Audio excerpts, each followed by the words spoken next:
All right, we are pleased to be joined by friend of the program, Davis Moseley, who's been doing a great job with all of the Michigan rumors this offseason. Lord knows there have been plenty of them. We've talked about bringing him on at some point early in this cycle. We figured now it's the right time because there's a good mix of guys who chose Michigan, guys who might be choosing Michigan, and then a certain big man elephant in the room who has not ruled out a return to Michigan. So first of all, Davis, welcome to the show.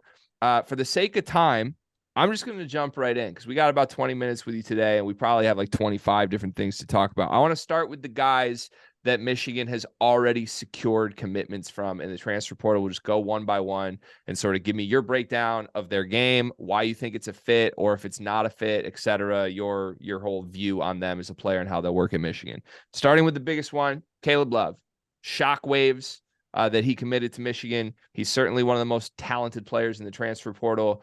I've said it's a risk Juwan Howard needed to take, but I still don't love the fit or the player or the person in general. What do you make of Love to Michigan? Me and you have talked about it quite a bit. Obviously, Caleb Love is polarizing in the sport. He's immediately the most polarizing player currently on the roster. He's going to draw views. He's going to draw clicks, whatever it is. But is he going to play good basketball? And that's really the question. Over his time at North Carolina, he shot, sub 40s from the field, around 30% from three. Not great numbers. No one's denying that, but he has averaged on his career 15 some odd points over the last 2 years. At some point, you had to have somebody that can put the ball in the basket. Losing Bufkin, losing Jet, and potentially losing Hunter, you're talking about a lot of points, close to 50 points gone, and a lot of shots have now opened up, and you had to have somebody fill that role. And Love has shown that over his time at North Carolina. He puts shots up, and sometimes he shoots you out of a game, but sometimes he wins you the game with when it's fallen, and that's how it's going to be.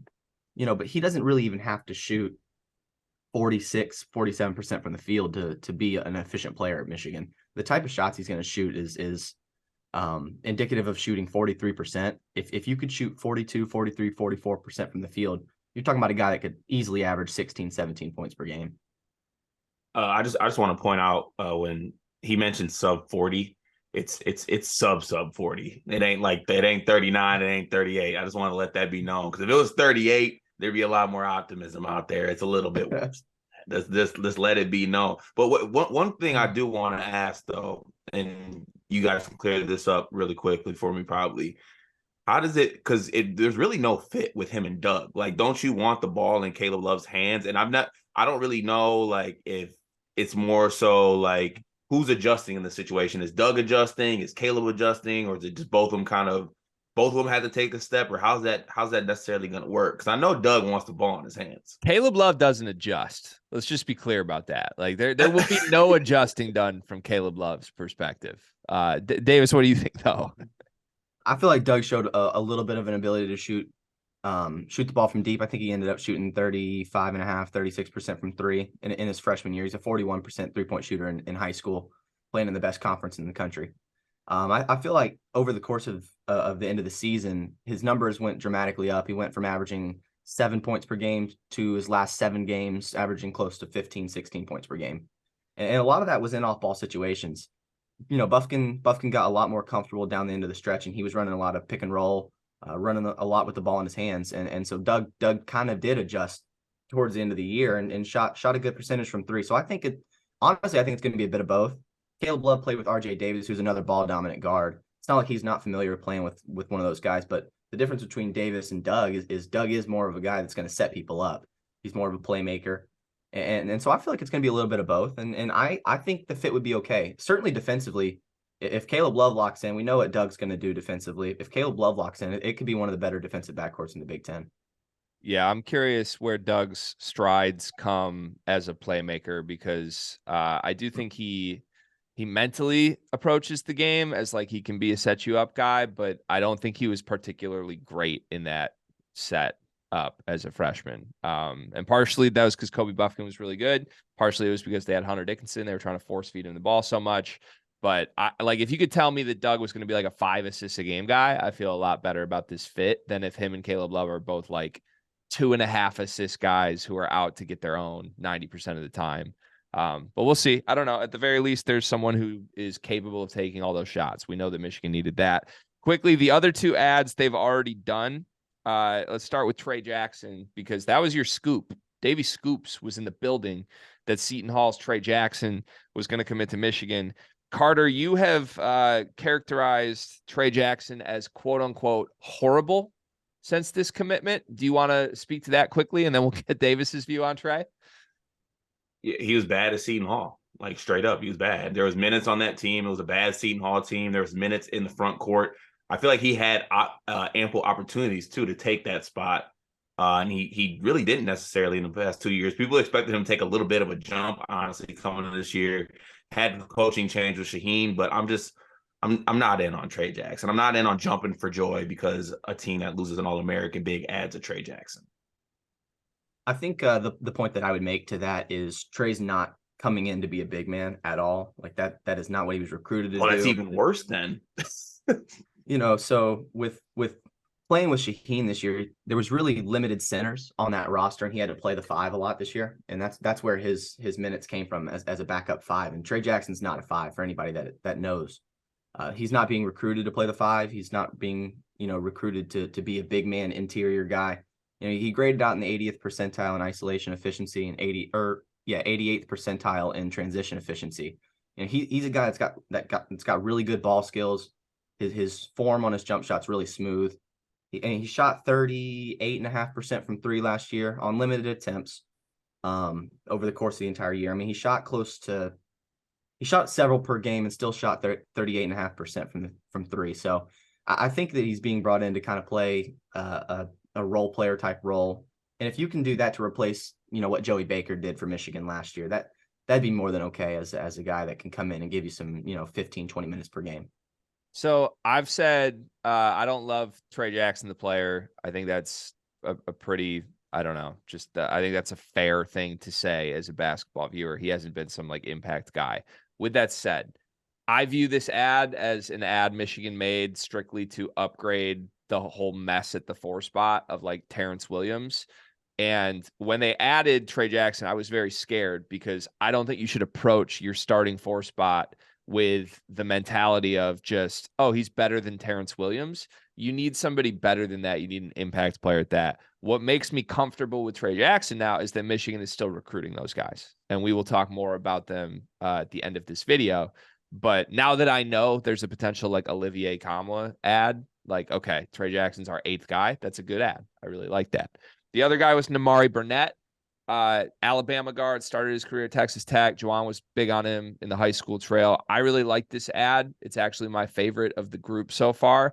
I think this is the exact type of transfer that Michigan should be looking at. Highly touted high school recruits that for whatever reason haven't had the opportunity on the floor at good programs, but have been surrounded by talent and can now come into a 25, 30-minute role for Michigan.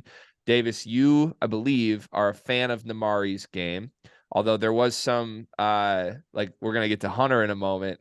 Hunter may not have been a fan of Namari's game. Yeah, I think the Namari Burnett pickup is not a risky move by any means, and I think that was a good decision. It's a guy that Juwan trusts, and he trusts in his culture, and he trusts what he knows. Namari hasn't had the full opportunity yet. He started, a handful of games for Alabama this year, had some knee injuries over the course of his career. And that's kind of been the pitfall of it. Had he not had those injuries, are we talking about the same Namari Burnett that averaged 6 points per game in 15 minutes last year? I don't know. But the fact of the matter is it was a good pickup. It was a smart pickup, and it was one that Juwan trusts. So I feel like bringing him in, I think it's not risky at all. He's got 3 years of eligibility remaining. He's already played 3 years.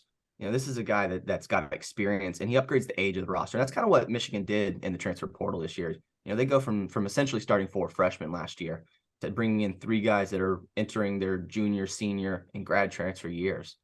I think that is the most underrated aspect of the offseason so far is the dramatic jump in age. I have no comment on Amari Burnett. I was going to say, I'm looking at Cart, like you've gone back and forth. You told me he stinks. And then 24 hours later, you texted me, okay, maybe you're right on Namari Burnett. So where do you land right now? I don't have to explain the epiphany I had, but long story short, I just had a realization that I probably should have had earlier on. I like adding players. If you take Nimari Burnett and put him basically in the role he was at Bama, like a guy that plays 15 minutes on a really good team surrounded by really good talent, like that's good. I think I was undervaluing that and not looking at that enough. But I don't think it's fair just to project that you up his minutes and you basically are just gonna like up his production. Like that's not the case. It could be the case, but I was overlooking that. But also, like you guys said, it's worth it. Like what this Michigan roster was gutted at that point. Like you had to add anybody with any sort of talent, even though you added Trey Jackson, but add anybody with any sort of talent, like, and you make it happen. So yeah, it's a good ad. I said some comments about it in some earlier episodes that I probably would walk back on just a little bit. So I made this point elsewhere last night, but one thing I really like about Burnett, if you have Doug, if you have Burnett, if they add another transfer ad on the wing, which it sounds like they're going to, they're after Nkamhoua, they're after Cleveland. There's multiple options there, right? You have very reasonable paths to a good lineup, a talented lineup that can survive for stretches when Caleb Love is in disaster mode. Like, I don't want 38 minutes every night of Caleb Love, even when Caleb Love is like throwing a tantrum and is 3 for 19 from the floor, right? I think there needs to be more discipline. I think there needs to be ways to maneuver around that mid-game. And like, you could survive with Doug, Nimari Burnett, hypothetically a Matthew Cleveland or a wing, whatever the wing is, and then a front court, right? Like that can work.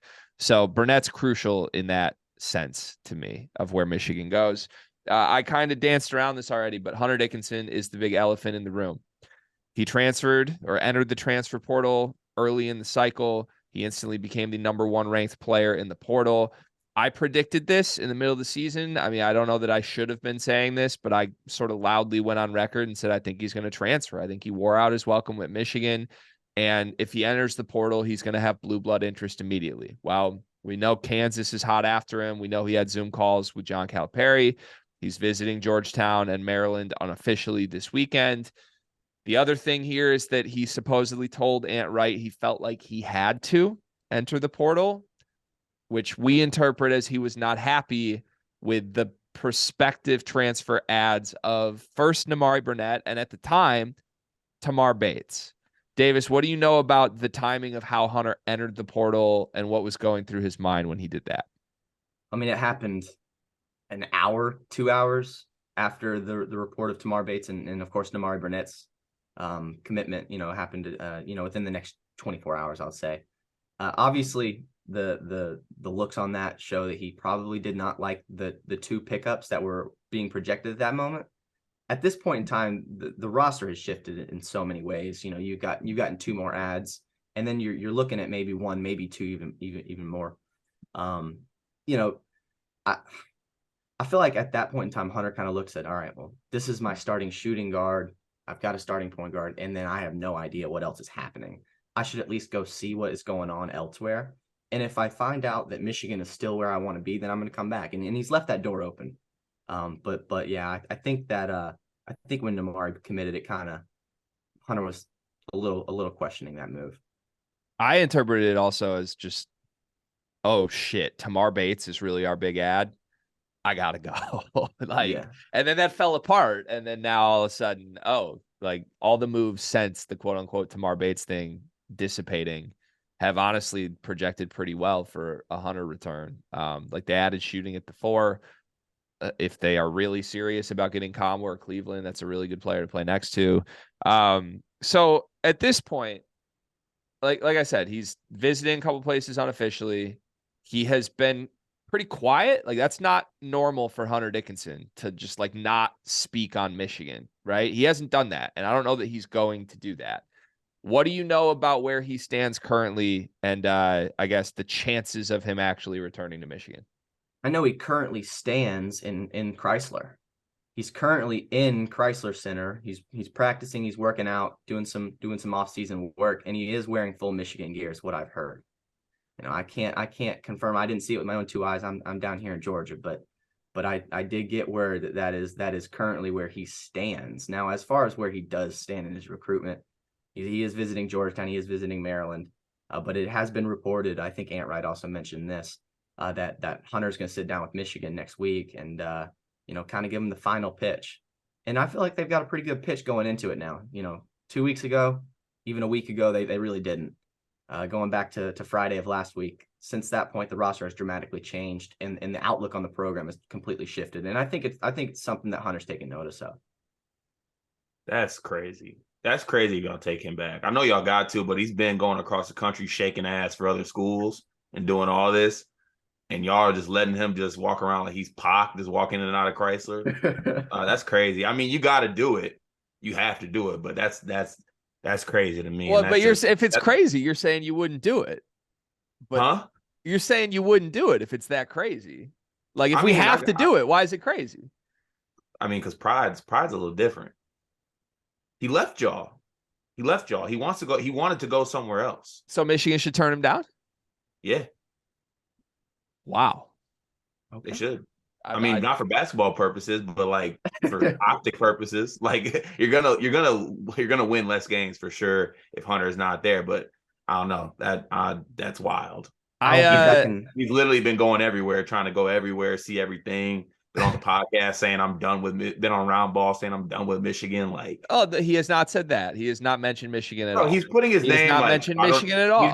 He's been putting on his name tag on the Zoom, like, oh, where am I going? Where am I headed? Who wants that? Does none of that sound like the most on-brand Hunter Dickinson thing ever? What he hasn't done is mentioned Michigan, though. Like, of course, he's acting like you don't want y'all. He don't got to say it. He's this is an abusive relationship at this point. Yes, it is. It 100% is. Which is crazy. He's gaslighting y'all.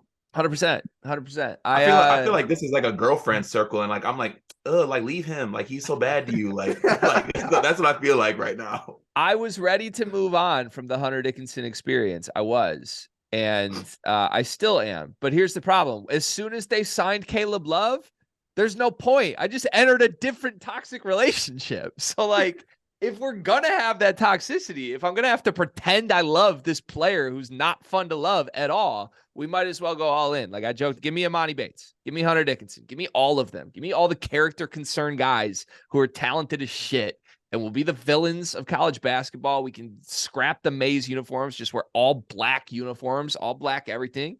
And let's see what happens. I'm in, Hunter. I'm in. My door's energy. Yeah, my door is open, Hunter. So, all right. Thank you for the Hunter Dickinson update. That's interesting, first of all, that he's in Ann Arbor. That's crazy. So I mentioned the other targets. I want to quickly fly through some of these that Michigan is still after. And I guess just give us your sense on likelihood this could happen and what the role would be like. Let's start with Olivier Nkamhoua. He made headlines, I guess you could say, in Tennessee's NCAA tournament run. He was the best player on the floor in the Duke game. He was fantastic. He would start at the 4, I assume, and he's kind of a shooter, but a really, really versatile piece. Yeah, he's extremely versatile. On his career, you mentioned he's a good shooter. I think he's 36.5% on his career.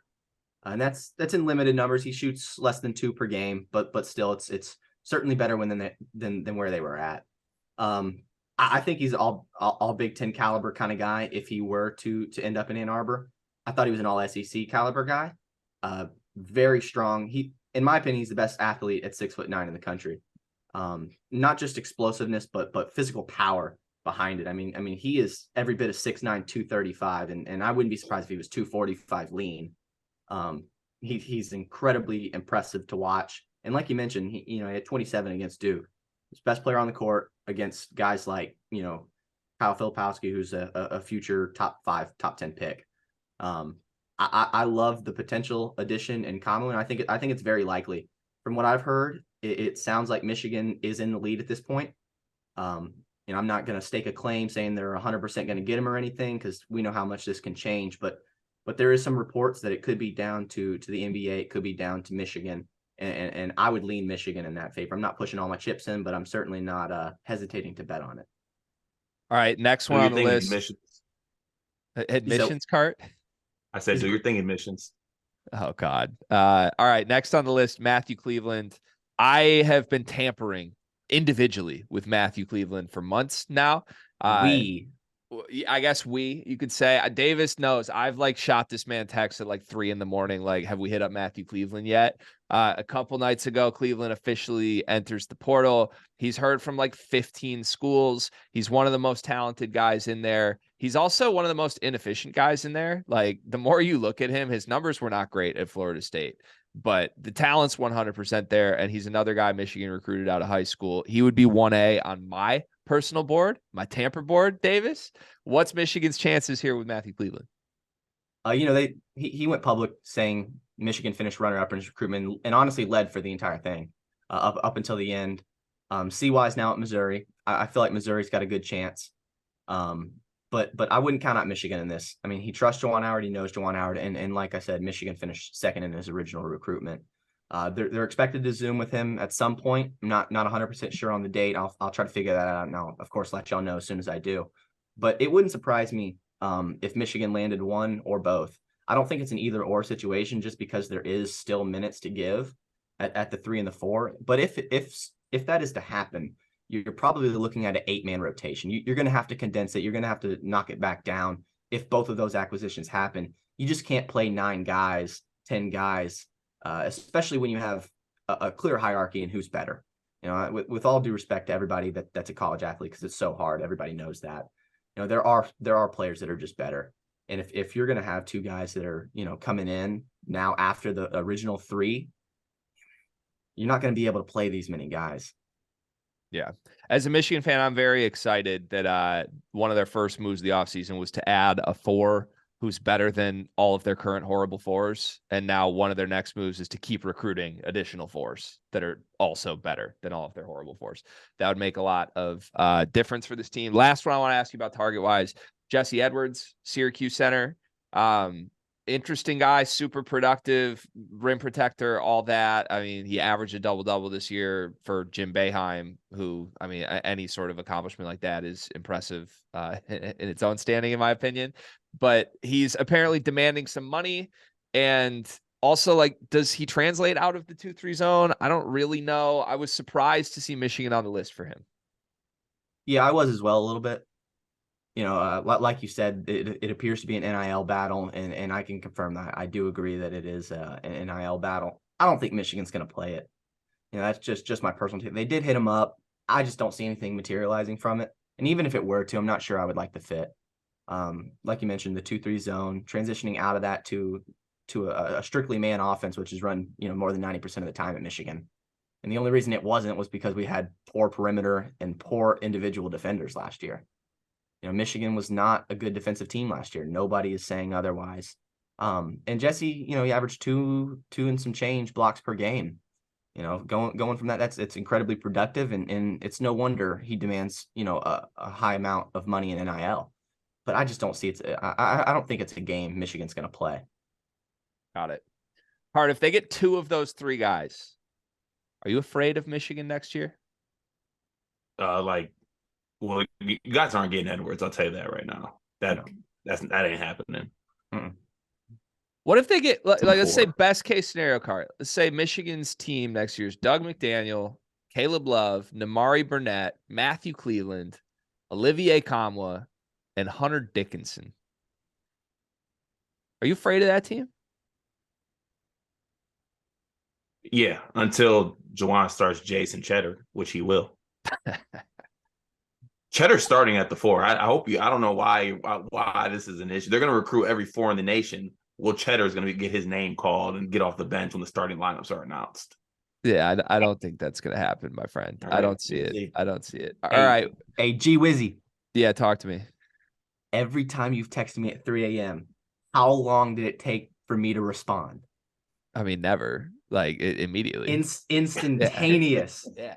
Insomniac right now. I don't sleep. Davey Scoops doesn't sleep. There's too many scoops to scoop. And, I sleep upside down. I'm a vampire or something. I literally don't sleep. This is why we appreciate you, my friend. This is why you're a friend of the program. Davis Moseley, let the people know where they can find you. 24/7 Sports. Yeah, just hit me up on Twitter at Davis Moseley. I don't think I've changed it since. Just hit me up. I love it. I love interaction. Shoot me comments. Shoot me DMs. I'm always always open to answering. I'll never turn anybody away, because at one point I was the guy that was being turned away when I asked for any help, any guidance. So hit me up, 24/7 Sports, Twitter, whatever it is. I got y'all. One of the best in the biz. Thank you very much, Davis. Appreciate We'll you, be my in guy. touch, my friend.